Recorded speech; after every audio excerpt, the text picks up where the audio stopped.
Gotta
Good afternoon, everyone. Welcome to the Basalt Town Council meeting for June 13th, 2023.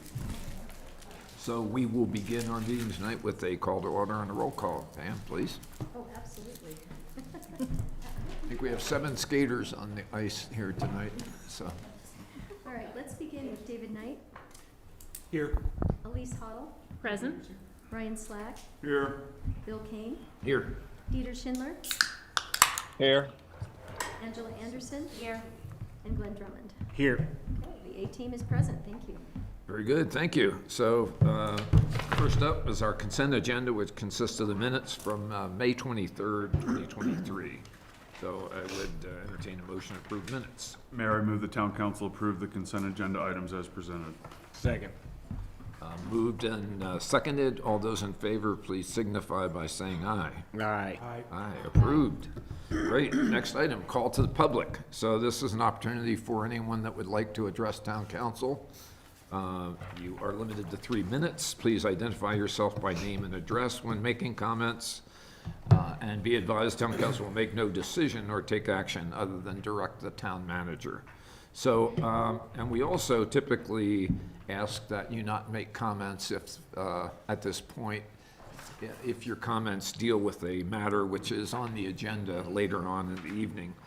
We do have a presentation on the Midland Avenue streetscape update, but it's not our intention to take comments at that point. So if you are here to address council about Midland Avenue, please make those comments during this time, during this public period. So with that, I would open the floor to, and then a reminder also for those that are looking in, you can address us virtually.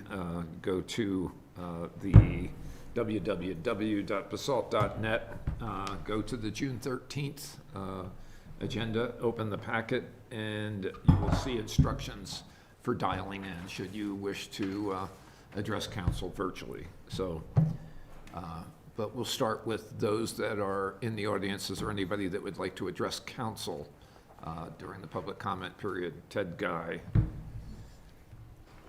I seldom Morning, do Ted. this, but for those who don't remember, my name's Ted Guy, 167 Swinging Bridge Lane. We actually remember your address. Yeah, I'm sure. It's for the public record. Hopefully you're not going to condemn my house. Again, like I've said once or twice before, I'd like to stress some of the positives that I see that are going on with Midland Avenue. Certainly the new water line is a very positive. I think putting the storm drainage underground in the middle of the street is also very positive and good for the community. And leaving the loading zones in the center of the street, I think, is a good idea. However, I do believe that it is essential that we maintain the 20-some diagonal parking spaces that are going to be replaced with 20 parallel. I think that you need to maintain those parking spaces to maintain the viability of the businesses. And you do have a petition that was given to Bill Kane from 30 businesses along Midland Avenue asking you not to build this summer and to preserve the diagonal parking. I do support raising the crosswalks for traffic calming to get people to slow down, especially those holding boats or towing boats in RV vehicles. We need upgraded streetlights, and that's another good aspect. I do think that the cost, from what I've been hearing, rumors, I don't know how true they are, you need to do a better job of value engineering. I've heard from some contractors that the complexity of the concrete work is horrible, very, very expensive, and very, very time consuming. We don't need a gold-plated Midland Avenue. But we do need to keep construction off of Midland Avenue for the summer so that the business can survive. One thing that I'm a little concerned about is I hear that we're on schedule, but Midland Spur's 2 months late. It was supposed to finish at the end of May. Now it's going to be finished at the end of July. I hear we're on budget, but the last meeting you signed a change order increasing the budget by $360,000 approximately. So I'm not sure where the difference is there, but from what I heard in this room, you're 2 months late and you added $360,000 to the budget. Thank you. Great. Anyone else like to address council at this time? Laura? Laura Main, 110 Laura East. Main, Tempranillo Restaurant, 165 Midland Avenue. So, I'm here again, and again, you guys know it's the last place I want to be, but I'm just pleading with you to listen to the people who will be affected by this plan. We've already lost Motors on Midland. We lost the Basalt Half Marathon. I've lost an employee who's worried about business this summer, and it hasn't even started yet. Again, I would offer that this plan was not voted on. I ask you to please improve the sidewalks where needed, put in lighting for safety and ambience, and respect the fact that this town is beloved and historic and works in its own kind of crazy organic way. I stand out in front of my restaurant all the time and watch the flow and see what people are doing and how they're moving and all the traffic, and I don't know how that's going to function, particularly this summer with all the traffic going up and down the roads. I worry that open pedestrian crossings will be more dangerous than well-maintained crosswalks. Drivers, truckers, and travelers will be frustrated trying to get through town, and I witness that this makes them more aggressive and more dangerous to pedestrians. If it's raining, snowing, or even bad weather, people go to great and sometimes aggressive lengths to park close to where they are going. When we had the rain last week, it was overwhelming. People trying to get to the bank, trying to get to the secondhand store, trying to get, just run in and out. And I worry what this is going to become. I just say to more or less leave it alone. It's a historic downtown. It's super cool. It works in its own way and accommodates the many different functions that happen in our town. Finally, we were told that there was going to be no changes to the plan, but I just recently saw an updated plan that puts where the 7 parking spaces are on my property, in front of Tempranillo, we cycle and bike racks. And I mean, that's nice for a couple months of the year, but I've been putting a bike rack out there for 15 years for the whole community to use. Like, to dedicate that amount of space for bicycle parking right in the middle of town just kind of feels like retribution for me speaking out. And I'd like to believe it doesn't, but seeing that change really kind of got my attention. But that's it for today. Thank you all. Well, I'd advise you both, Ted and Laura, to maybe hang out and wait for the update we're going to have a little bit later on. Yeah, it'd be nice to be able to listen to that and then speak, but Okay, working with the system. thank you. Anyone else like to address council, public comments? Anybody virtually calling in? Sounds like not, so thank you for that, and we'll move on to mayor and council reports and comments. David? Do a quick one here. So we attended the CC4CA retreat this past weekend, and this is basically updating the policy statement, doing some language cleanup there, kind of bringing it up to date with the trends that are going on in that space. And also just one item that we wanted to make sure we covered is that we maintain local control, and that's the direction of the organization. And it seemed like all the other communities were on board with that, as was the staff. So that was great to hear. It was a good event, and you guys will be seeing the updated policy statement for ratification, I think, in a few weeks. So. Anyone else, council? I would just like to report that I'm on the RAFTA board representing the town of Basalt. We had our annual retreat last week, and a couple of sort of information highlights are that ridership on RAFTA still pretty dramatically lags where we were pre-pandemic, and we're probably 15% down.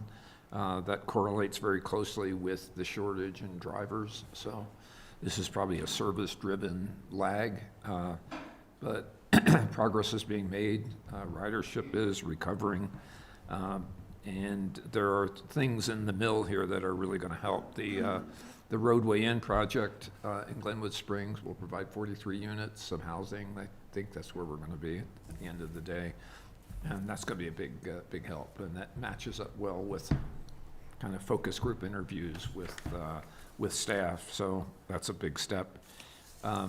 In the retreat, we addressed 4 different topic areas. So one was housing, and I think there was a consensus that RAFTA should play either an ex officio or maybe even since it's a special governmental district, actually participate in the West Mountain Regional Housing Coalition. So I think they have, the agency has monies that are targeted for housing, and they could be a pretty good player.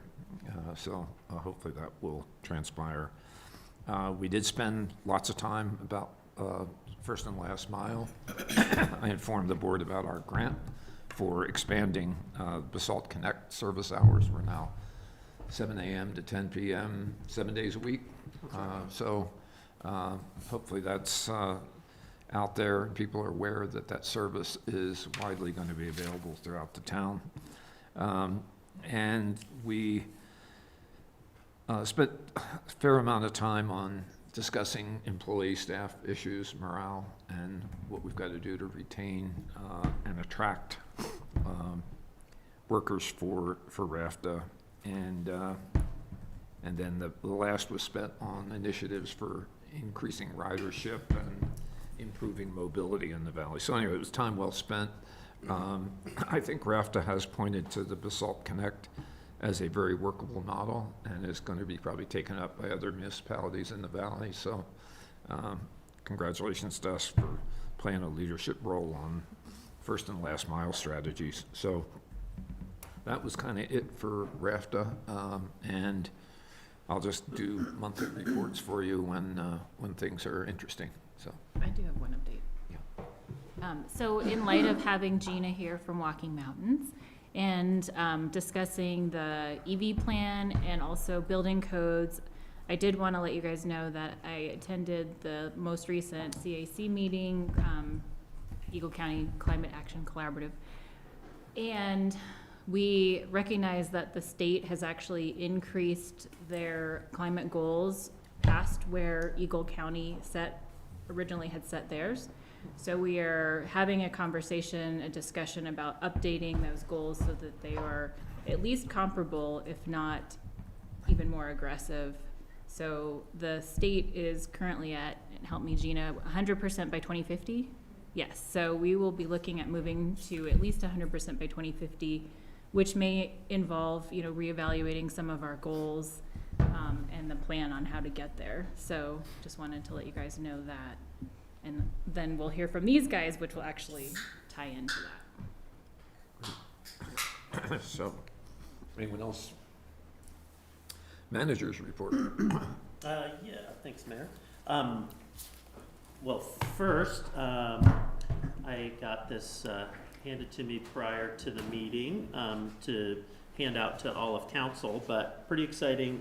This is for the e-bike rebate program that the town is sponsoring this year. So as a reminder, it's $250 for each resident of town as to go toward a e-bike purchase. There's a little pledge that you would sign.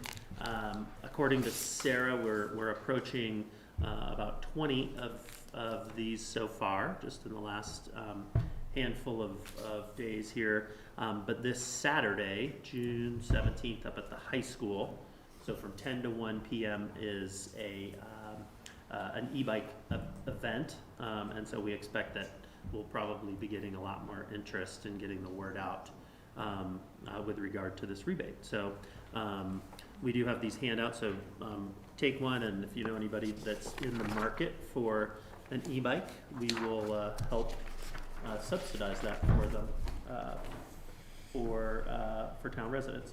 And then secondly, I can't afford it, but I'll take the easier one here first. So I had two letters in the packet. One was a request from Mountain Pact to see if the town council would be interested in supporting a letter with regard to the Thompson Divide, and this would be to withdraw Thompson Divide from consideration for new oil and gas leases. And so if you are supportive of that, we can, put it on letterhead and have the mayor sign it. Obviously, Thompson Divide's been a long-standing area that the community of the Roaring Fork Valley has supported, trying to keep it wild. So any thoughts or comments on the letter that you saw in the packet? Looks good. Yeah. Very good. And this is all I got. There wasn't much more to the letter than that, but Anna Peterson had passed it on from the Mountain Pact. And then secondly, you have a letter in your packet that was addressed to Jared Polis, and it copies the head of DNR, Dan Gibbs, and then the head of CPW, Jeff Davis. And it is in response to a conversation that we had with this council, the work session with regard to the new rulemaking that's going to be happening on the state wildlife area adjacent to us. Subsequent to that work session, Bill and I did meet with one of the commissioners and with the area wildlife manager, and it really just seemed from that conversation, and Bill can speak to it as well, that there wasn't much movement anticipated on the rules they're proposing. And as a reminder, one of the bigger issues that we saw was a closure of the state wildlife area between December 1st and July 15th of each year. And currently it opens April 15th. So it's quite an extended closure from what is current. And during that process, we also had made comment on the shooting range, and whether they would consider amending those hours of operation for the shooting range, and then also just to put more attention to Lake Christine itself. So those are kind of the three main focus areas for this letter. And wanting to know if you wanted to send this letter, if you want to take kind of that action. I think June 22nd and 23rd is the commission meeting in Alamosa, where they're going to be deciding on the new rules. Most likely, anyway, that's when it's on the agenda. Did we want to mention anything about the fact that they're now charging, that you have to pay a fee to use BLM land, and at the same time simultaneously taking away access, that there's a little bit of a... Oh yeah, the new Fee. permit that they got. Yeah. We could, yeah, sure. I think it's Get that important one to in there. note that, you're asking something from the public and then simultaneously taking something away.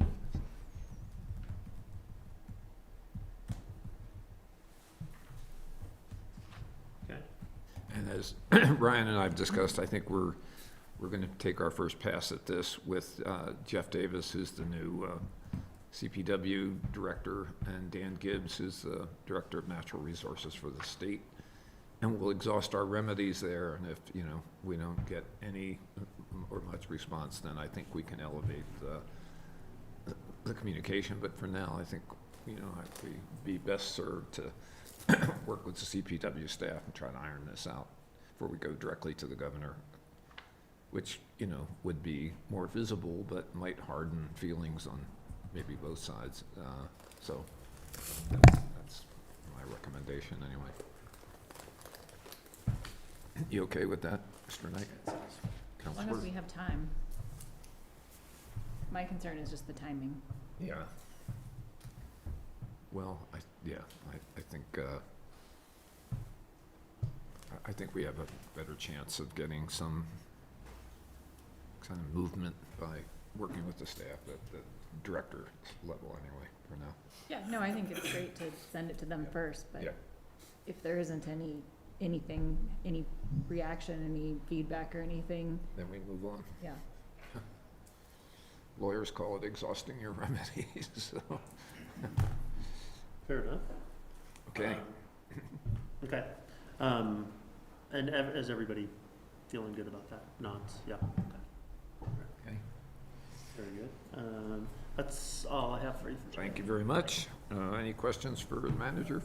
Okay. So we move to presentations. We've got two tonight. The first is the Eagle County EV, electrical vehicle infrastructure plan. Sarah and Gina McCracken. Gina, hi.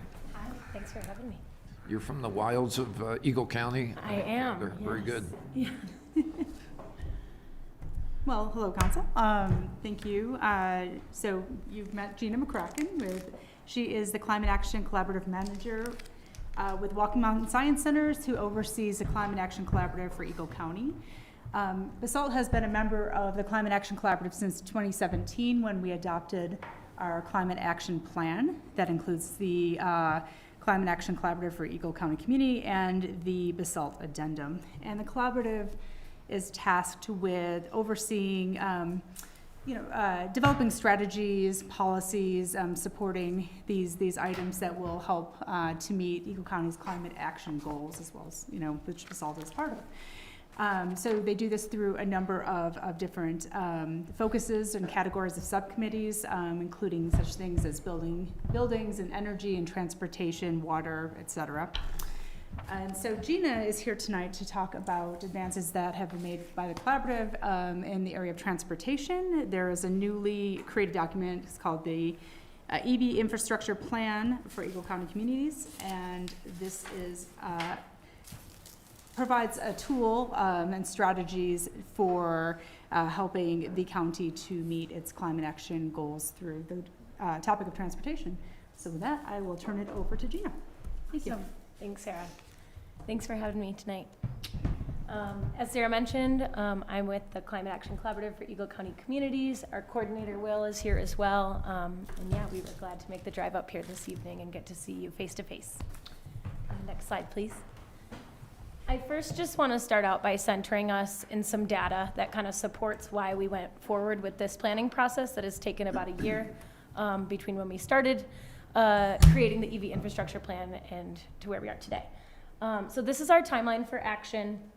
And this top row that you're looking at has our greenhouse gas reduction goals. You'll see 2030, we want to see 50% emissions reduced. In 2050, we're looking at 80% emissions reduced. And as Lise mentioned, per state guidance and kind of being out of touch now with what the state is requiring, we are looking to update that goal. But at the time that these goals were made, this was aligned with the IPCC reports and what the data was telling us we needed to do. Next slide, please. So on the left-hand side, we have the Eagle County Energy Inventory from 2021. 2022 is being produced right now, so we'll hopefully have that information to share soon. But I just want to draw attention to those transportation emissions, as that's the second largest bucket of emissions. And of those transportation emissions, we know that passenger vehicles or single occupancy vehicles are the largest portion of that. And then on the right-hand side, we have the state of Colorado's inventory, which is a bit more detailed than we have within our community. But transportation is also tied for second as far as emissions go. Next slide. So here is a screenshot of our climate action plan and specifically the transportation and mobility section. So this first immediate priority action tells us that we need to increase electric vehicle penetration 2% each year, and that 2% is a percentage of all registered vehicles in Eagle County. So by that, it's incremental. It's not a static 2% from that baseline. It's 2, then 4, then 6. And so on. And a lot of these priority actions found within the CAP were modeled for their ability to drive down greenhouse gas emissions. So that's what is highlighted on the right-hand side. This is one of our strongest strategies that we have available to us to reduce emissions across Eagle County, which really necessitated the creation of the EV infrastructure plan. Next slide. And here we have the EV infrastructure plan. Next slide. Okay, so what does the plan call for? So commensurate with that climate action plan goal of 2% each year, we need to see roughly 13,500 EVs on the road by 2030 if we are to meet that goal. As of June 2023, there were almost 1,100 EVs, so we have quite a bit of ways to go. Of that number, 193 are located in Basalt. The graph on the right-hand side shows us, utilizing some benchmarks where we need to be to get to that 2030 number. Next slide. So why aren't we at roughly 3,000 EVs right now? Well, we've likened this to a lack of sufficient, equitably placed, and widespread EV infrastructure in critical locations. By critical locations, we mean multifamily housing complexes, businesses, other areas where they might be accessible to tourists or locals that need access to that charging. Survey data has supported the notion that lack of EV infrastructure is a key barrier to EV adoption across the United States, but specifically in Colorado. We cite this in the plan if you're curious about those surveys. So this information compelled us to take an if you build it, the EV infrastructure, folks will buy it, the EVs. Next slide. So what else does the plan call for? Our task force got together and recommended a 12-to-1 EV to public plug ratio. So per these numbers, we would need roughly 1,129 public plugs across Eagle County by 2030. And just so you all are aware, most EV chargers have 2 plugs, so if you cut that number in half, that's about the amount of chargers that we would need to support this goal. As of June 2023, there were 200 plugs across Eagle County, 77 in Pitkin County, and 20 in Basalt. The graph on the right-hand side kind of showcases these numbers with similar benchmarks to the EVs themselves. So, per around this time, we should be seeing around 250 if we are to meet that goal. Along with the numbers that we had projected within the plan, we also came out with some funding, infrastructure, and education and outreach strategies for folks like local governments and local government staff, as well as our utilities and other nonprofits that support this work to utilize to help increase that EV infrastructure and EV adoption.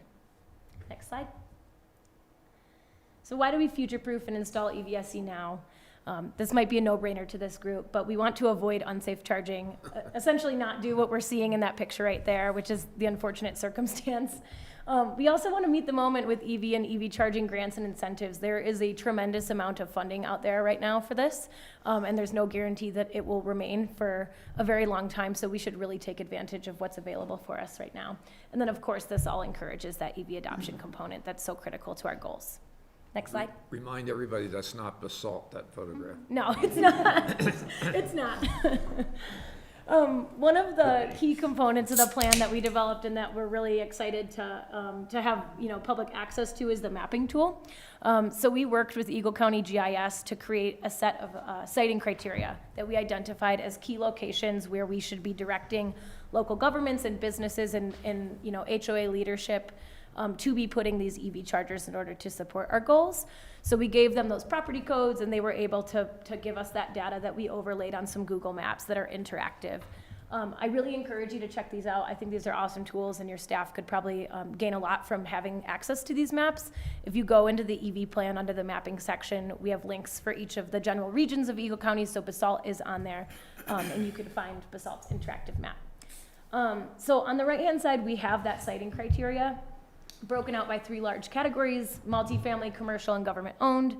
So in the multifamily category, we have everything from duplexes to triplexes to large multifamily complexes to mobile home parks and manufactured home parks. In the commercial sections, we included things like merchandising, lodging, special purpose, so like restaurants, and as well as commercial condominiums that could be used for business spaces. That can all be found in those blue parcels. And then the government-owned is in red, and I think that's very useful to this group. And we noted things like offices, parks and rec, and higher education institutions as key areas. And that way you can look at these parcels and see that's town of Basalt land. There's an EV desert or an EV charging desert right there. Maybe we should pinpoint that area for charging locations. Next slide.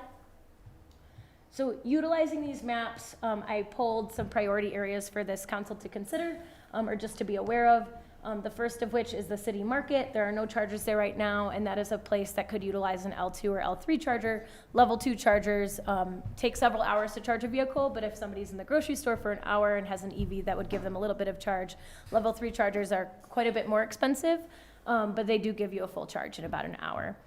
So we recommend either or in that location. The Willets Rugby Field was also noted as a key location. It's to my understanding that folks like to park in that upper parking lot and maybe do some recreating, and so a level 2 or level 3 charger could be good there, and this council, to my understanding, would have jurisdiction to place a charger in that location. Next slide. And then the next area we want to highlight is multifamily complexes. I would say that this issue of multifamily and EV charging is one of the biggest hurdles that we're going to have to overcome as far as EV infrastructure goes. HOAs, there are so many of them, and it's difficult to understand, who can fill out applications to apply for EV charging, and who we can tap into to sit down and do this work with us. So this is something that I really want to highlight here, but this council and Town of Basalt do have an opportunity to assist these areas with CAC support. So one thing that we can do is distribute resources to residents and property managers. That way folks are aware of those incentives out there and how they might go about installing EV charging. Setting aside funding to assist with installs for management companies is going to be huge. Most of the grants out there will cover a large portion of that EV infrastructure, but oftentimes there's a gap. And we don't know, sometimes an HOA doesn't have budget set aside for things like this. And so having some gap funding available to help fill that gap in the case that they don't have that funding would be really critical to ensuring that we can get EV chargers in these locations, as well as relying on CAC and your green team to assist with those applications, installs, and resource distribution. Next slide, please. So getting to the funding, the fun part. I just wanted to show these numbers here to situate us in some context. So level 2 chargers, without including the infrastructure that's going to be needed, to get into the ground and install those chargers, are anywhere from $4,000 to $9,000, and that includes the charger, the hardware, the software, et cetera. For level 3 chargers, that number goes up quite significantly because of the capacity of those chargers, and those are anywhere from $40,000 to $100,000. These numbers do tend to go up when you start looking at what kind of infrastructure would be also needed in that location to install. Next slide. We've been pulling some local case studies, and I think the great thing about these case studies is that they highlight the diversity in the amount that installing chargers can cost. So on the left-hand side here is an example from Town of Vale. They installed 2 level 2 charge point stations, so that would be 4 plugs. And the cost all in was going to be about $53,000. With the Charge Ahead grant, they got that down to $35,000. So still a pretty significant cost. On the right-hand side, this is from Eagle River Water and Sand. They were going to install 1 charger, so 2 plugs, that was going to be $14,000 without a grant. That was brought down to roughly $6,000 with a grant. So there is a, wide range in cost that this takes in order to invest in this EV charging, and we really wanted to highlight that. Next slide, please. But there are ways to reduce these costs. So my first recommendation would be to get into contact with Holy Cross Energy. They are able to do analyses on current electrical capacity in your community. It's sensitive information, and so a local government staff member would have to be the person to approach Holy Cross for this information, but you could have that analysis done, overlay it with our priority area maps, and determine some low-hanging fruit locations where you could install EVSE soon. The other recommendation would be to future-proof when you install. I'm sure this council is very aware that EVs are the future, and this is the direction that we want to be heading in. So if we're already going to be digging into the ground, we might as well be ensuring that in the future it would be less expensive to install those EV chargers. Next slide. Some grants. Charge Ahead Colorado grant is very lucrative. They have a standard application on a rolling basis that's offered 3 times a year. There is now a short application that's offered at all times of the year on a case-by-case basis, but they do have specific stipulations for this short application, and that's that they want to see these chargers installed in workplaces as well as multifamily housing complexes. Next slide. Another grant that I want to make sure this council is aware of is the Eagle County EV Accelerator Program. This is a new program offered by the county to provide some gap funding for those that have received a charge ahead grant, but can't meet the final budget that project will cost. So they're offering up to $5,000 per charging station, but they do have some specific stipulations. And theirs are that they want to see these in multifamily garageless neighborhoods. LMI communities in particular are what they're focusing on. But this is a great program to be aware of and to make sure that multifamily HOAs are aware of. Next slide, please. Another grant opportunity would be the Holy Cross Energy Community Energy Systems Program. This is in-kind funding that's offered, and they do list large EV charging station hubs as a project example that they would offer funding for. So if it's the right project, I would recommend approaching them and seeing if they would be willing to work with you. And then they also have the Charge at Home and Charge at Work programs, and these are great. The Charge at Home is really great for single-family homeowners. They will basically give you a free charger. The only cost that the homeowner would incur is the install cost. And you could either pay for that utilizing your own electrician, or if you would like them to pay for that upfront, they would do that and then spread that cost across 3 years. So it would make it a lot more easy for a person to afford when split up like that. And then the Charge at Work program works very similarly for workplaces looking to install chargers for employees. Next slide. So some of the strategies that we developed within the plan are very much for local governments to consider, so I included some of those here today. That first one, which I've kind of mentioned a couple times, is offering supplemental funding for EVSE. You could do a similar program to what the county is doing and set aside a certain amount of budget to help fill in those gaps for businesses and multifamily communities that might want to install EV charging. The county set aside $50,000 for the first year, so I put a rough $10,000 estimate of what might be good to set aside in a first year. The second strategy is requiring EV charging in new construction and large renovations. That is done in this community, so we definitely want to celebrate those wins. Next slide. Incentivizing EVSE in development codes. This would be technically a free strategy, but this is a way to offer development bonuses for developments that want to perhaps include extra EV charging spaces in exchange for reducing the total number of parking spaces required in a lot. This is just another way to incentivize developers to be doing things that add to the public good. And then another strategy is streamlining the permitting process for EVSE. So right now, depending on how your permitting process is set up, this could be another hurdle for a developer to jump through. You could make a separate streamlined permitting process and waive that fee to further incentivize that EV charging infrastructure. Next slide. So based on those priority locations that I had highlighted earlier and utilizing an inflated number without any grants applied, I would recommend setting aside about $300,000 for those priority areas. I know that number sounds very large, but I just want to make sure that this council is aware of how much EV infrastructure costs, and seeing as you have many chargers in your community, that may be something that you're already quite aware of. But this number is a very conservative estimate, but it's just something to be thinking about as we head into budgeting season and making sure that we're setting aside funds for to encourage our EV adoption. Some questions that I have are, have you discussed or made plans to install new EV infrastructure? And if you've thought about budgeting for 2024 EV infrastructure funds, it would be great information for us to know. County commissioners have asked us to be chatting with other municipalities before we present to them, so that way they have an understanding of what our other communities across Eagle County are doing. Okay. So I did include, sorry, Mr. Mayor, I did include the EV infrastructure plan within your packet, so if you'd like to get down into those more detailed, items such as the maps, I think it's pretty useful. It's available for you. So in your work, have you guys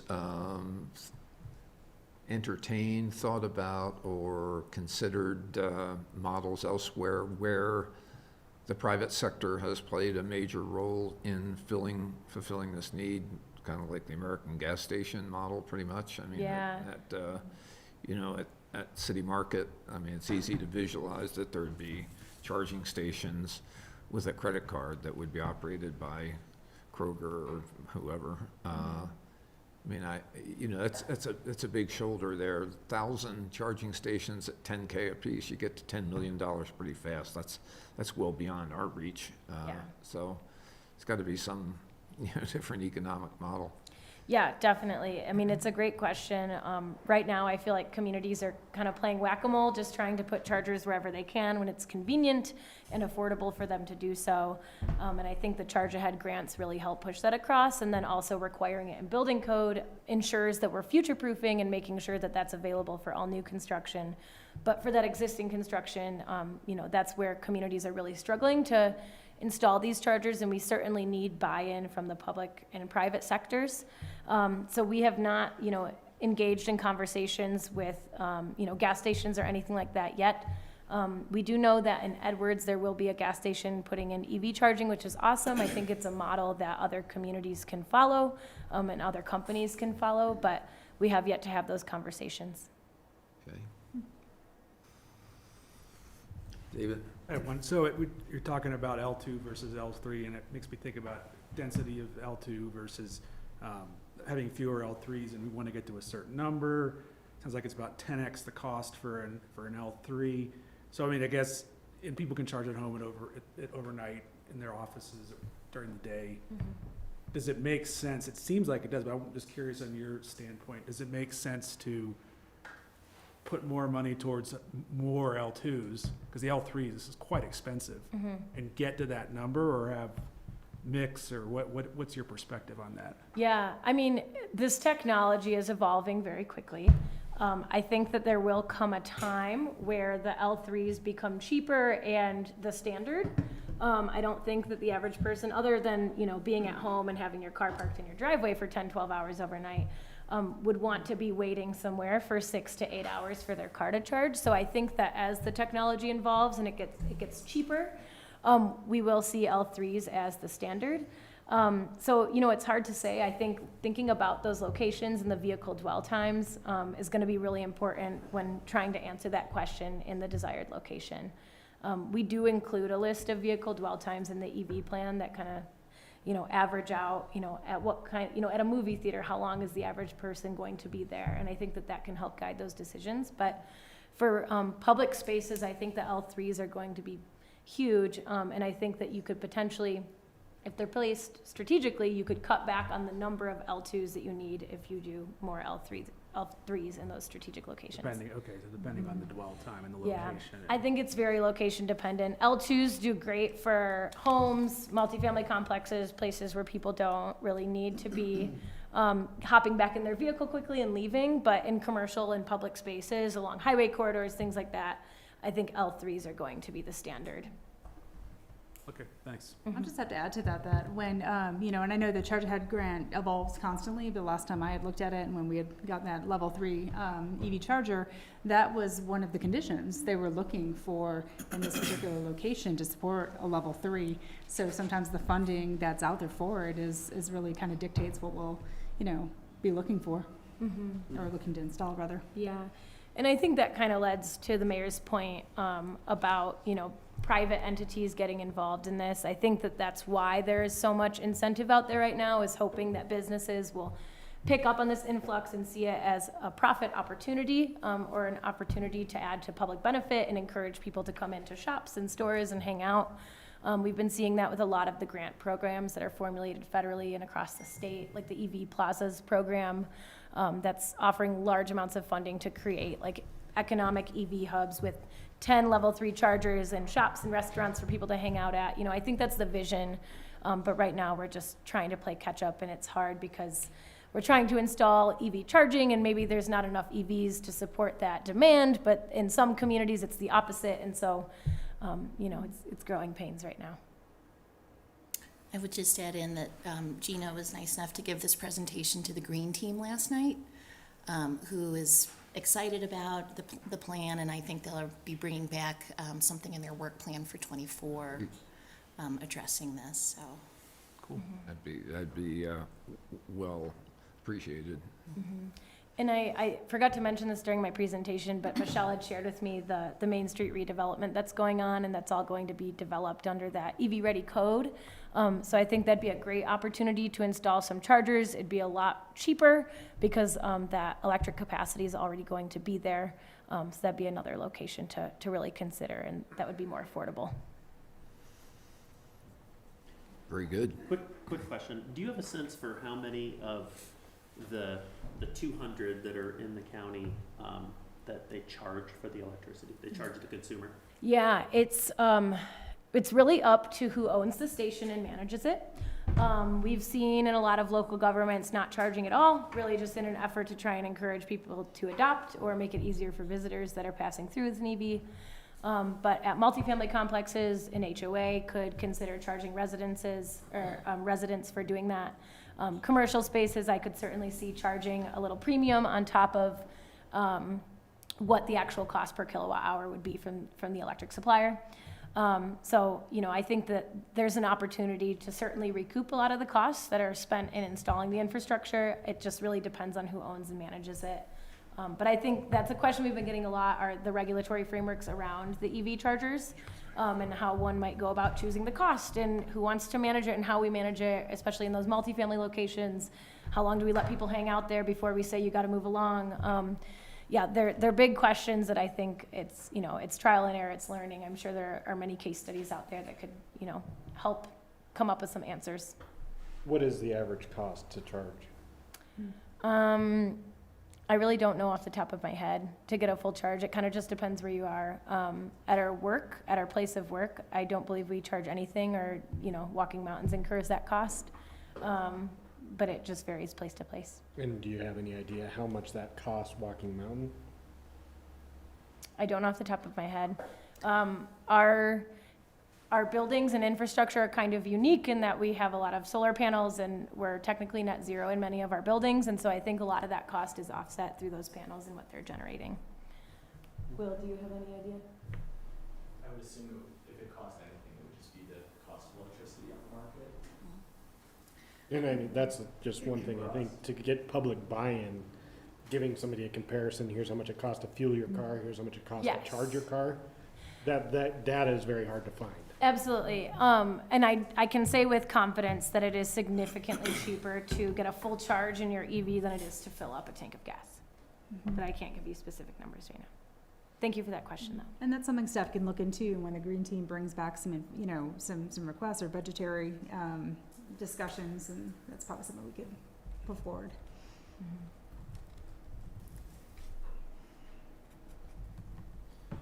Other questions, guys?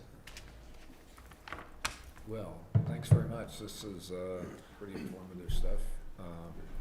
So we will, certainly the staff will be staying in touch with you regarding our initiatives. But I'm sure Sarah's filled you in. We're undertaking a serious addition to renewable electric utility with PV installations that are underway right now. Absolutely. Some agenda items later on tonight to finalize agreements for those panels, so. That's awesome. That's wonderful. Thank you for having me. Don't hesitate to reach out. I'm happy to be a resource. Great, thank you. Thanks, Gina. Council. Thank you. Next up, we have Midland Avenue Streetscape Update, Catherine and Michelle. So, welcome, Catherine. Good to see you. You weren't out there cutting pipe today, were you? No, I had the day off. I wore white pants. Okay. We saw you out there. Well, thank you, Mayor and council members, for having us tonight. We have an update on the Midland project. First, we want to speak to Phase 1. As you all know, it's well underway. That retaining wall that is complete, the full extent of the sanitary sewer and all the service connections associated with it is complete. The new stormwater system has begun to be installed, and the water main is undergoing installation as well. As you know, this phase of the project includes 100% of the sanitary sewer system work, 58% of the stormwater system, and 37% of the water line installation. So it's not an insignificant portion of the project, especially when it comes to the deep utilities. The project is moving forward on schedule, and the sidewalk and curb and gutter and concrete placement is scheduled to begin within the week. I'll just add in a little point right there, which is that the schedule has always been that phase 1 would be finished at the end of June, and that's stated on the FAQ. That's Talk Basalt. So we're on schedule within a week or two. And as far as phase 2, the request for proposals for the construction of phase 2 was advertised beginning March 30th, and we held a pre-proposal conference and following site visit on April 18th. The bidders asked many great questions and we responded to those via some addendums, and we received bids prior to that due date of June 1st at 4 p.m. The town received proposals from 2 qualified contractors and staff, along with our owner's representative, Dave Detweiler with Wember, and members of the design team, interviewed both of those proposers, which were Gould Construction and Stutzman Gerbau's Earth Moving. And we are continuing to review those proposals, checking references and following up with some clarifying questions for those teams. As part of the RFP response for phase 2, we asked both contractors to summarize the cost and schedule implications if we were to eliminate construction through the summer months from June 1 to September 1 of each calendar year. And they were specific in their response as to how that might affect the project. They noted that it would increase the duration of the project to a 3 to 5 year project and increase costs by at least 50%, if not greater. They added that the complexity of work in the winter, as far as protecting materials, getting adequate compaction and things like that, would hamper the project, both in productivity, that workflow would be lost, and that continued work and reworking of the project would be sure to aggravate further the towns. And we understand this may be disappointing to some that were hoping for that winter construction. The proposers noted risks associated with excluding those summer months as negatively affecting the project quality. As I mentioned, the compaction of raw materials would be difficult and necessitates some reworking. It also increases the dangers to workers in those cold winter months, and the warranty of the work would become somewhat disjointed and complicated if we were to break up the workload. But both proposals included strong statements that recommended against halting construction during those summer months. So in recent years, there have been really unprecedented increases in construction pricing. An example of that is CDOT's Colorado Construction Cost Index tabulations, which they release on a regular basis. They note the quarterly increase in construction prices, and we've seen double-digit increases in pricing each quarter since 2021. So knowing this, the team is engaged in a really thorough review of the received proposals to be sure the town is achieving a high-quality, long-term project that's fiscally responsible, efficient, and minimizes our risk. Since the town last met, or since town council last met with us, we have been granted a DOLA grant in the amount of $158,700 to help fund the broadband fiber infrastructure that's included in the project. That is about 50% of that element of the project cost, so that was exciting, and we look forward to that. That grant was based on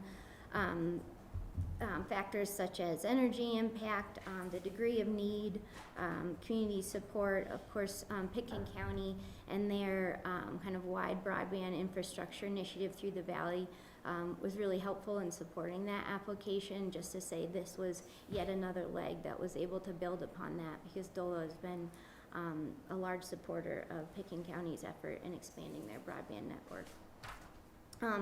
I also note that we're continuing to work with other partners on the project. For example, A couple of things that we heard mentioned earlier that we're doing to be kind of forward-thinking in the planning is one of installing conduit for future EV chargers, so we'll be ready to go and avoid some of those infrastructure costs when our fleet becomes more electrified in the future. And then also, we're working with Holy Cross Energy. They've committed, they would like to see some vaults and additional conduit placed in the ground for when their infrastructure is able to go subgrade in the future, and they've committed to covering all of the costs associated with their infrastructure that will be placed. So those are things that we're still working to make sure are clear before we come back to you all. Town staff expects to return to council on June 27th with a further update on the phase 2 of the project. And other than that, we're here to answer any questions you all have for us tonight. Council? To be clear, both contractors stated that there would be that significant increase in cost and timing. That's great. But what about cost to businesses, or is there a grant for businesses? You know, the town's getting grants, but the town's also getting taxpayer money. So I think it's great to get grants, but maybe something could come, you know, we're losing money, you're saving money, but you're using our money. We're going to take questions from council now. Laura, do you have anyone questions for Catherine? I just had a question and a comment, maybe for everyone's benefit. You know, there's been substantial criticism of the town council and the town staff for being unresponsive to project critics. And I'd like to point something out that basically in response to the concern for impact in the summer, we stopped everything and rebid the project. And that's going to result in significant change in the schedule. So probably to your benefit, likely. So, you know, we're probably, my guess is that the project approach is probably going to look more like focusing on individual activity areas like the water line. And, you know, I wouldn't be surprised if most of our summer months are not consumed with replacement of the water line, which, as you can well imagine, you know, there's not the same level of impact in front of Tempranillo or other restaurant businesses. So more work is going to carry over into '24 than was anticipated. And the project schedule is going to be drawn out. So, you know, this initial fear that, you know, we were going to roll forward on phase 2, much like the spur, and that the entire town would be under excavation doesn't look to me at this point like, and everyone else is entitled to their opinion, but does not look to me like a realistic concern. So I want you to know that, you know, there continues to be a lot of internal dialogue and debate based on your comments. We don't respond to a lot of your comments. We can't possibly do that in a public forum and start debating with you merits of curb design and planters and the construction details of the project. So you've made your point, it was listened to, and it was acted on. And we're dealing with the consequences of it right now. So I just want you to know that, and I don't think it's necessarily a fair criticism that the council and the town has not been responsive to the criticisms. So we have, and we continue to work and try to figure out how to get this done with the least impact for everyone. So this is not a public hearing. We're not taking a lot of public comment on this. This is just an update so you can hear what the schedule looks like here. Anyone else? Thank you, guys. Appreciate it. Keep up the hard work. I'll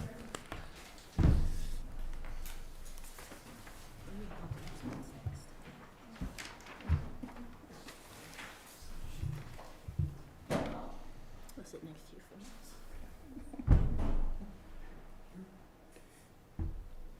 Use your gavel. Should we move on? Yeah. Okay, kind of got quiet there.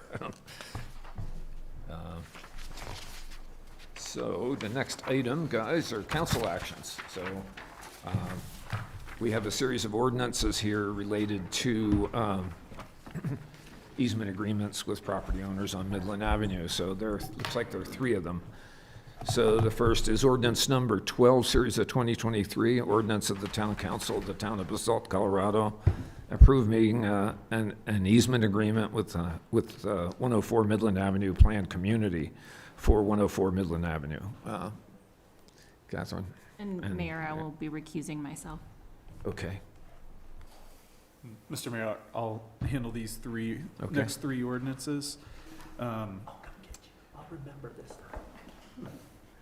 There are certain parts of the Midland project area that are not strictly within the town's right-of-way. And that's also, there's existing sidewalks that you might consider that are might look and seem like they're part of the Midland Avenue that are not within the town's right-of-way and are on private property. In many cases, the town already has easements for some of these improvements, and in other cases, there's aspects where we need to get them. And so these next 3 items are for easement agreements to acquire easements to incorporate improvements as part of the Midland Streetscape project. Portions of them are, in some cases, are temporary construction easements, but some of them are for more permanent improvements, like the sidewalk in front of the Midland Mall, continued sidewalk and improvements in front of the building adjacent to it, and then a small piece in front of CC's and that complex just adjacent to, across the street from Town Hall. So this first easement agreement is for that. It's to acquire an easement over 104 Midland Avenue for some of the Midland Streetscape project improvements. This is an ordinance, it's first reading, and upon approval, we'd set it for public hearing and second reading at our second meeting in June. Was there any good and valuable consideration for these easements, or is this just easement granted? And is there any financial charge to the town or the community for these? There's not. I think the consideration is the benefit of the improvements themselves. Yeah. I assume so. I didn't see any. And then we do, maybe you could speak to the liability piece too. Sure, and so one of the components of the easement would be to include those easement areas within the town's, and under the town's general liability insurance, as it would cover claims that are exceptions from the Colorado Governmental Immunity Act and would be covered by our source of policy. So there is that component that, we're taking on some liability for use of those areas. So that would relieve them of the liability they had in the past, which is the benefit they have. Great. Can we take these as a block, or do we need to vote on these ordinances? You need to do them individually? separately. Yeah. Okay. But there's no public hearing? Not on first reading. Was there any pushback from any of the business owners? No, and I guess I should also add that this approval does include some authority for me to make some additional changes to the agreements if we need to, in working through kind of the final pieces with the property owners. But the discussions that I've been a part of have all been positive with the property owners. There's a general interest in seeing this get done, and I think see the benefit of the project. How many more of these do you anticipate we have to do? 3 or 4. 3 or 4, so Yeah. I think that's good. Yeah. These are a couple of the bigger ones, and then there are already easements in place for many of the existing sidewalk improvements that allow for replacement of those streetscape improvements. These are just areas where, one, an existing easement agreement didn't include a right of replacement, and then others they're just additional areas that weren't outside the scope of any town right-of-way or existing easement agreement. And so a couple of, future areas that we're working on would be the entrance to the Basalt Center off of Midland Avenue between the Coralogos Gallery and Sotheby's, and a couple other little slivers here or there. School. Mayor, I move the town council approve ordinance number 12, series of 2023 on first reading and set the second reading and public hearing for June 27th, 2023. Is there a second? Seconded. Pam, please call the roll. Absolutely. Let me take Elise off the list. Okay, let's begin with Dieter Schindler, Yes. David Knight, Yes. Angela Anderson, Yes. Glenn Drummond, Yes. Ryan Slack, Yes. and Bill Kane. Yes. Motion carries unanimously. Thank you. Okay. So ordinance number 13, series of 2023, ordinance of the Town Council, Town of Basalt, Colorado, approving an easement agreement with Charson, Inc. for 110 Midland Avenue. Can you tell us what these properties are? What's one? Sure. The first one was the complex where CC's is located. It's a planned community, and it has an unincorporated association that manages this common area space. So that's what that first one was. This is for the building where the pharmacy is located, 110 Midland. And so some of that project area is what, there's that ingress and egress with a horseshoe access around mods. Yeah. And so that exit lane is part of the project area, or a portion of it is. And so this is an ordinance to approve an easement agreement for that property. I'll incorporate my comments from the prior item, not to be redundant. But it's some entryway improvements, sidewalk improvements, and kind of some related streetscape things on this project, on this property. Okay. Mayor, move that town council approve ordinance number 13, series of 2023 on first reading, set the second reading and public hearing for June 27th, 2023. Second. Been moved and seconded. Pam, please call the roll. Absolutely. Let's begin with David Knight, Yes. Angela Anderson, Yes. Glenn Drummond, Yes. Ryan Slack, Yes. Bill Kane, Yes. and Dieter Schindler. Yes. Motion carries unanimously. Thank you. Okay, it takes us to ordinance number 14, series of 2023, ordinance of the Town Council of the Town of Basalt, Colorado, approving an easement agreement with Midland Mall Condominium Association for 132 Midland Avenue. So same deal, this is Item 3 of 3. the Incorporate my bicycle prior shop and comments. Babu and that. So Midland, this is for the Midland Mall property. The easement area will include the existing sidewalk, the knuckle, sorry, I'm using my hands like I have an exhibit here. That way. This way. But that, oh, even better. Yeah, these areas, the knuckle, the existing sidewalk, this design has changed, but there will continue to be a horseshoe ingress and egress around mods. But this project area will, for this easement agreement, will include that ingress lane and then a temporary construction easement for some area up here. So that is this easement. Got it. Mayor, I move the town council approve ordinance number 14, series of 2023 on first reading and set second reading and public hearing for June 27th, 2023. Second. Moved and seconded. Pam? My turn. Let's begin with Angela Anderson. Yes. Thank you. Glenn Drummond, Yes. Ryan Slack, Yes. Bill Kane, Yes. Dieter Schindler, Yes. and David Knight. Yes. Motion carries unanimously. Thank you. All right, thank you.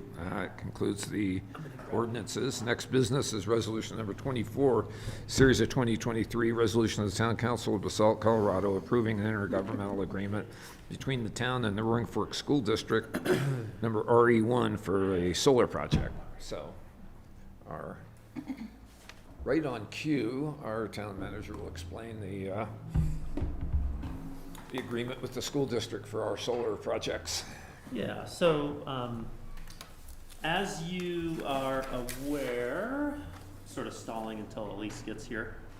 Here she is. So as you're aware, with regard to the solar project that is funded through our 2021 Basalt Forward money, but with assistance from the state for over around $500,000 of that project. We've been working with the school district as we went through the assessment of where to situate these solar panels to get the most bang for our buck. The school district properties at the high school, there's sort of an open space feature toward the front of the school, which is ground mounted. We have the concession stand at the football field. We have the elementary school rooftop, and then we have the bus barn down in Elgibel. So those 4 properties are on school property, and so this MOU essentially sets forth our agreement on how we would compensate the school, if you will, for the use of their land.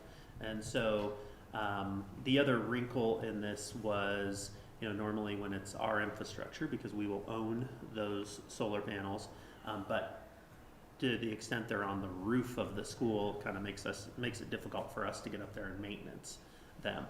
It's likely we'll have a maintenance contract with a solar provider to just go check on them annually, things like that. But the school district has agreed that they would go ahead and contract for those services, so their staff can be available to let people onto the property where necessary. They will also be responsible for maintenance of the surrounding area and that type of thing.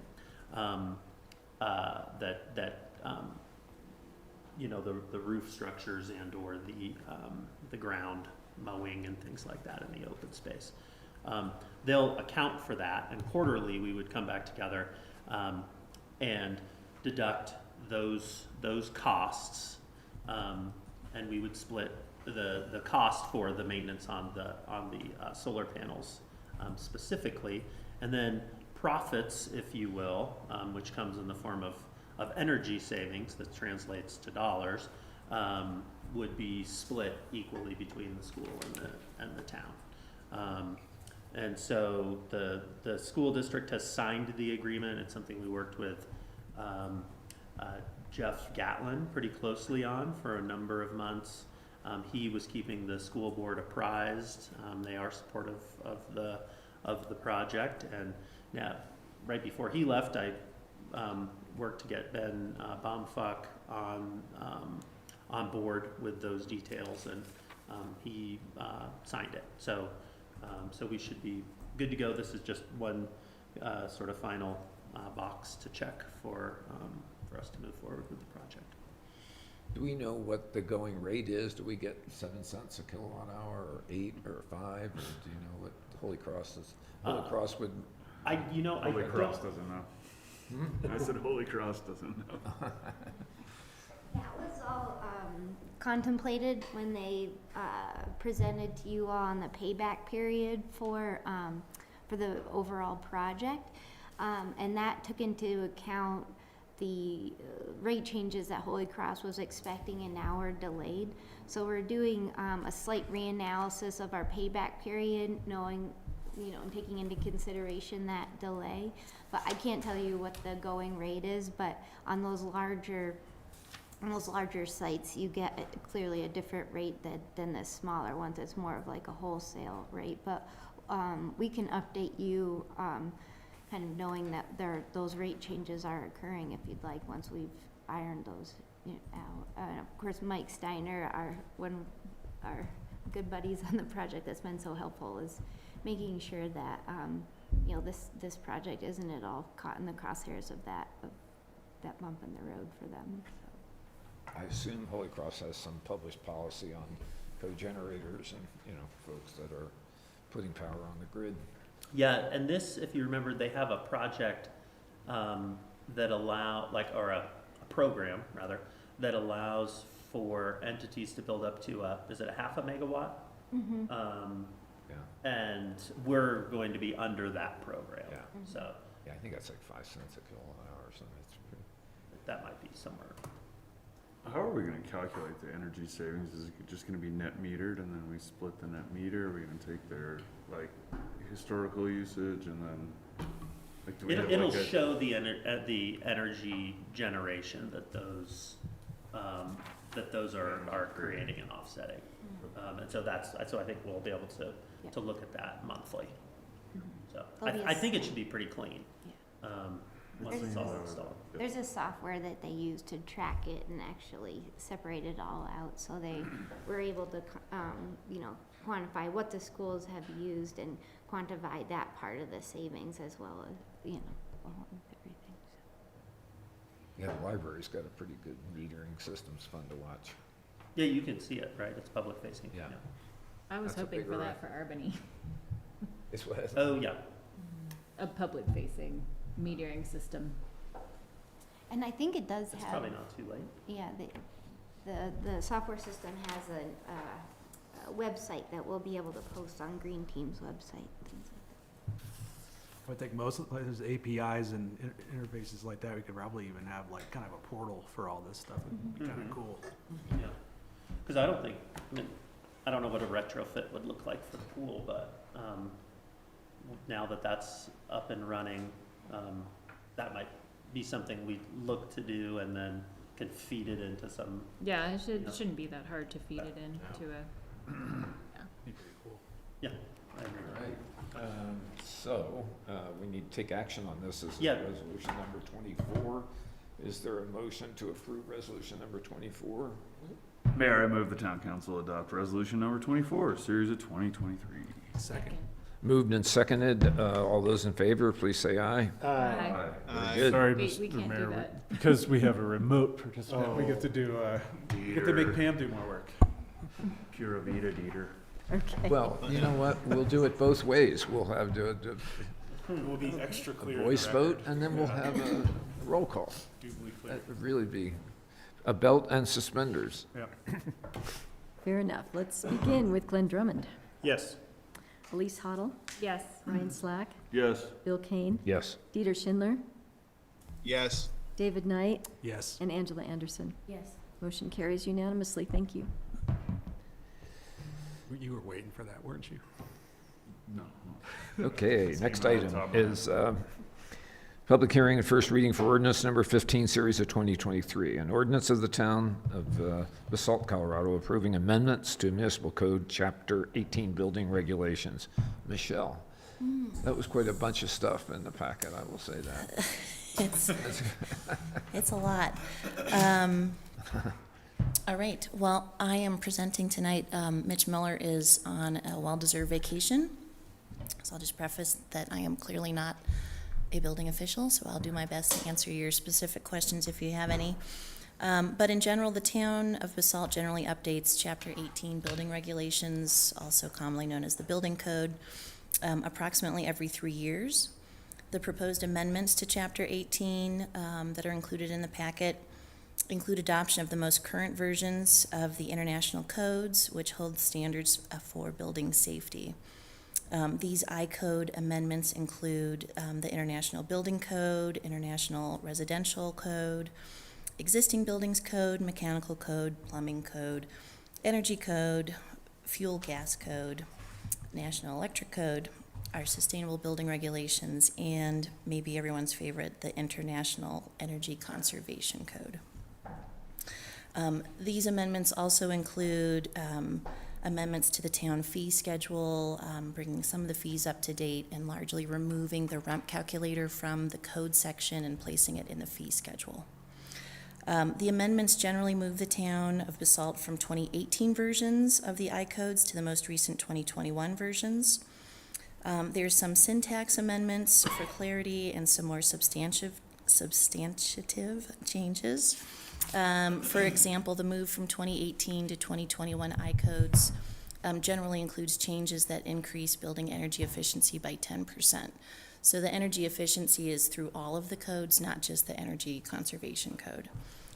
This is achieved by numerous measures, including revisions to the climate zone map and county lists by the state to match climate zones used in ASHRAE. Other prominent changes include allowing a prescriptive approach to meeting energy efficiency standards, whereas the 2018 code mandated how people achieved or how buildings achieved meeting energy efficiency standards, and now you're allowed to create a multitude of ways to meet those standards based on your individual projects. This is applicable to both residential and commercial buildings. And we've seen this, what's described as a prescriptive approach, very flexible and helps with the individuality of each building. We've been working through that with, for example, the redevelopment of the BCC property and the complexities of having residential and commercial uses together. Adoption of the 2021 I-codes also promotes building decarbonization by moving new construction to all electric and electric-ready options. And as we heard in the presentation earlier, it includes installation of electric vehicle-ready infrastructure, addressing electrical capacity and wiring in new buildings and new developments, and building designs that include solar-ready zones based on roof slope and rooftop mechanical items. So for buildings that aren't ready to install solar, they are required to have solar areas ready. In summary, the proposed building code amendments encourage increased building efficiency with specific standards for new and existing buildings, commercial and residential. For users of the town's building code, triggers to different requirements are clarified based on building size and type. And that is as specific as I'm going to get, unless you have a question. Questions, anyone? So we are adopting 2021 IECC. We are 100% adopting 2021 IECC. So basically, all this is just bringing everything current. It's bringing everything current, and while what's a fun fact for us is that Basalt is operating on 2018 codes and adopting 2021, you would be surprised how many municipalities, even in our own valley here, are operating off of older codes, such as 2015 and whatnot. So this is moving us forward before we're mandated to adopt 2021 IECC without being able to amend it. So we're able to make amendments that are appropriate to Basalt and not something that would be appropriate to, say, Colorado Springs. Just curious, have we had anybody apply yet for a building permit for, basically the on-site renewable requirement that would require 25% renewable on-site under our new code? Have we had a test case for that guy yet? I think we have, but I would have to ask Mitch the specifics. Yeah, I know we've been negotiating how to work through the aspects of that. And again, that's been, I think, some of the betterment of the prescriptive option is that instead of being mandated to just do solar panels, there are ways to achieve it with different technologies if you don't have a roof that's available for that much solar. Yeah, maybe make a note for Mitch or somebody, just kind of keep the council informed about that, see how it's working out. Sure. See whether people are paying cash. I'm really curious to know whether they're just paying cash in lieu or whether people are actually putting power on the grid. I know we have not had a cash in lieu quite yet. Yeah. Okey doke. Any further questions of Michelle? Now I entertain a motion to approve. Mayor, this is a public hearing. Public hearing. I meant to say approve a public hearing, that's right.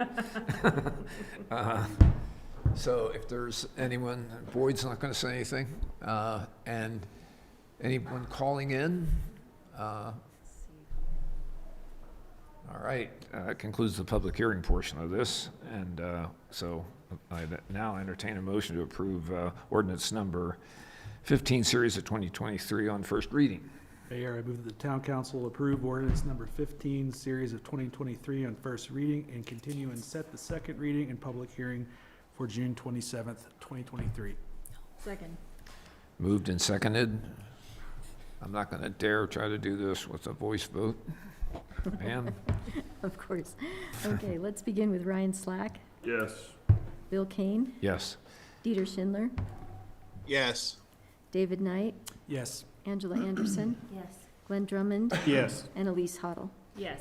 Motion carries unanimously. Thank you. Okay, that takes us to ordinance number 16, series of 2023.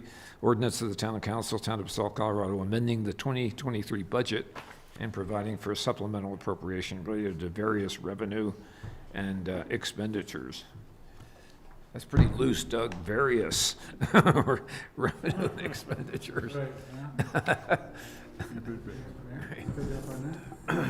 So, we bury the headline here, is that the net effect of all of this is that we're going to be having more revenue come in than we anticipated, even accounting for the additional expenses. So to the net, we're positive.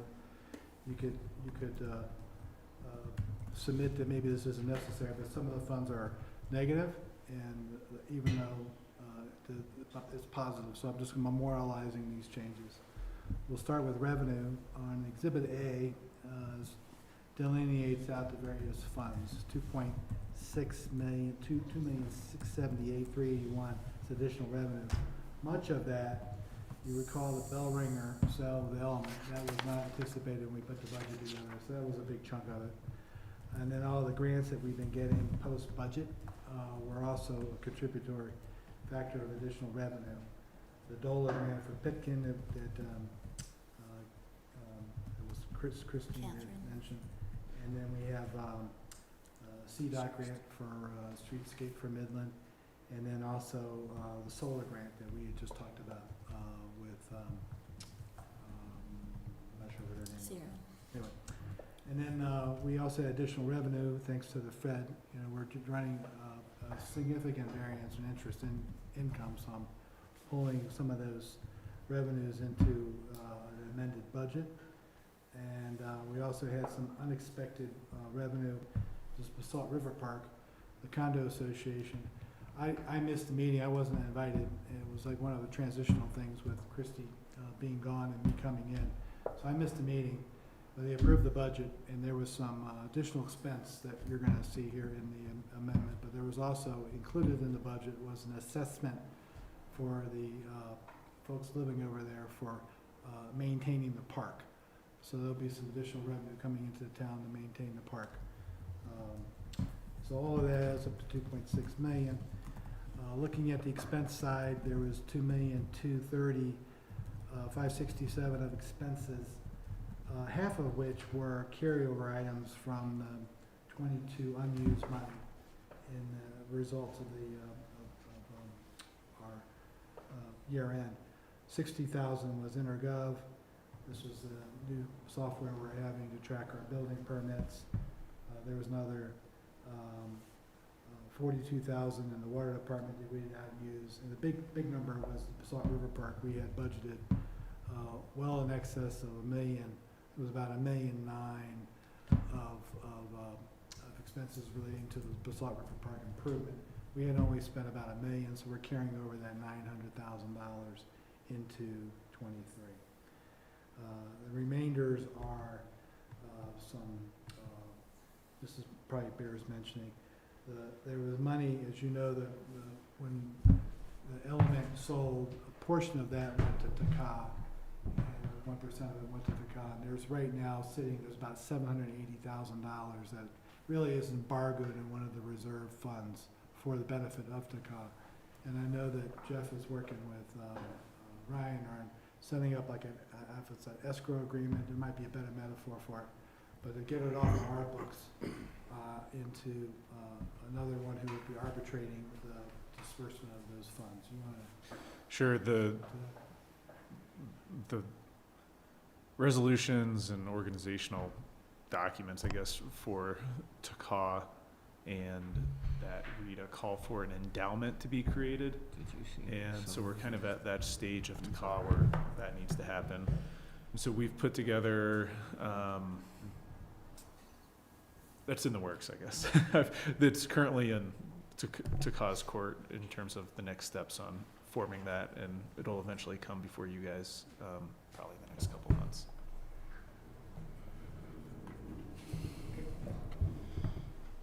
Should I stop? Are you good, Bill? No, I think we're good. Okay. And then we had One thing that should have been in the budget, it wasn't, they were kind of coming down the track at the same time, was the lightning bolt. That was the ordinance really right before we approved the budget, actually back in October. So it's just a timing thing, it just didn't make the cut. So we're now putting that into the budget for this year. So not to bury the headline, we're to the good, 447. And there might be another one coming through, once we're right in the 11th hour of getting the budget, not the budget, but the actual audit complete. So maybe once we go through, comb out the rest of those numbers, there might be some additional cats and dogs we put into another ordinance. But for now, this is what we have. Doug, what is, under the, I guess it's the second page in our packet, Yep. they're both labeled Exhibit A. 1045-390, there's $20,000 there, and the explanation isn't exactly clear to me. Can you just let us know what that is? Sure, we had budgeted 5,000 for 21 for the new logo, and 5,000 in 2020. Oh, okay. Nowhere in here does it say logo. That's what I was missing. Oh, my bad. That's what it was. That's what it was for. Logo, okay. Yep. And the actuals were more added. So, Okay. Everyone likes more money. Thanks, Doug. and we have Midland money in here, but there's nobody here we haven't approved that yet, but I'm anticipating that would be done. And I think to keep in mind, when you're doing a supplemental appropriation, typically you're appropriating new money because there's expenses over and above what you anticipated for the year. But I think for us, this is a bit of a cleanup in the budget because there is enough money to pay for all of the things, but some of those get shared, or might require, there's money, but not enough in that department. So I think this just adds greater clarity to, this budget. And I think it's just, more transparency for the public. And then, as, you heard from Doug, there's revenues that are good to call out, just so that you guys know and are aware that they've come in, and or things that we might have just not gotten into the budget because of timing constraints. So overall, it's a good exercise. We've been doing this over the last several years. Christy would bring this forward as well, and so it's just nice to kind of keep you guys all apprised of these bigger budget changes. When does the 2024 budget cycle start? Or planning? So probably, in July is typically when we kick that off. So we've been talking about that a little bit internally. Obviously, there's the staff component to it. There's stuff that goes on with the committees so that they can start to get prepared and get in front of you. And then also, working with you guys. So that is a topic for us to think about is when you guys might like to get together for a retreat, to do another day retreat and just talk about priorities for next year. Obviously, we know we have some cooked priorities, that we've got to get done that account for some of these monies. But it's also nice for you guys to just kind of brainstorm and talk about what you guys want to see. So, so I've been thinking about that just recently and it's already June here, so trying to get things, get you guys cornered if we can for a day. I'll follow up with you guys on that one. Okay. Mayor, I move that town council approve ordinance number 16, series of 2023 on first reading, set the second reading and public hearing for June 27th, 2023. Second. Moved and seconded, please call the roll. Absolutely. Let's begin with Bill Kane, Yes. Dieter Schindler, Yes. David Knight, Yes. Angela Anderson, Yes. Glenn Drummond, Yes. Elise Hoddle, Yes. and Ryan Slack. Yes. Motion carries unanimously. Thank you. Okey-doke. Last order of business is public hearing and second reading for ordinance number 11, series of 2023, an ordinance of the Town Council, Town of Basalt, Colorado, approving a revocable license and use agreement for the Basalt Center Association to use parking spaces in the town's Midland Avenue right-of-way, and for approval of an easement agreement to allow the town to solidify emergency access through Basalt Center Circle and for public access for 3 public events per year. Thank you, Mr. Mayor. This is second reading of an ordinance to approve 2 agreements with the Basalt Center Association. And this is really to preserve more or less the status quo. And so there's a portion of the town's right-of-way that is within the existing parking lot for the Basalt Center. And that right-of-way was acquired by the town from CDOT and is, if you look at it on a map, is kind of a big Y shape. And so there's existing parking spaces that are within that portion of the town's right away, and there's a retaining wall along the portion of the parking lot adjacent to Two Rivers Road.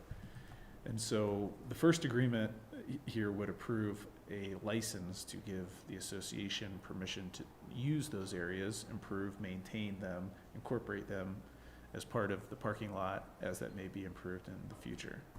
The second agreement is for the association to grant the town an easement across the parking lot for access when Midland Avenue is closed for special events like Motors on Midland. That's been the past practice, is to direct traffic through the parking lot. That now becomes more formalized, and then it also allows for emergency access. It specifically does not include access for planned closures like the Midland Streetscape project, but again, this is kind of to preserve the status quo for use of that parking lot area. So if there's any questions, happy to answer them. Otherwise, it's a public hearing, so we should take any public comment if Boyd has any. And That's right. Anyone calling in for ordinance number 11? Nope. So does this create any new parking, or is it just a conversion of park? It memorializes a... No, there are, pointing out the window, so that doesn't help for anyone listening, but there are 7 parking spaces that are already utilized as part of the Basalt Center Association that are within the town's right of way. You can see them right there, Bill. You're in that corner. Those 2 cars are on town property right now. Let's get them. Inspection right here. I was looking at that too, wondering if we could get another spot in there. And there's, again, there's a retaining wall along Two Rivers Road. It's kind of a sliver of it is within the town's right of way. And so the association will be maintaining all those areas in conjunction with the remainder of the parking lot, and as it will be improved as part of the Basalt Center project. Okay.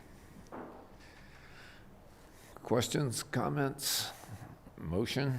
Mayor, I move the town council adopt ordinance number 11, series of 2023 on second reading. Second. Moved and seconded. Please call the roll. Absolutely. Let's begin with Dieter Schindler. Yes. Thank you. David Knight, Yes. Angela Anderson, Yes.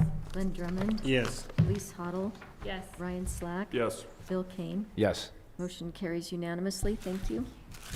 All right. Thank you all. That concludes our agenda packet for tonight. Don't know if anybody wants to Was it? hang Can out. you do that again? Who put these time estimates together? Yeah.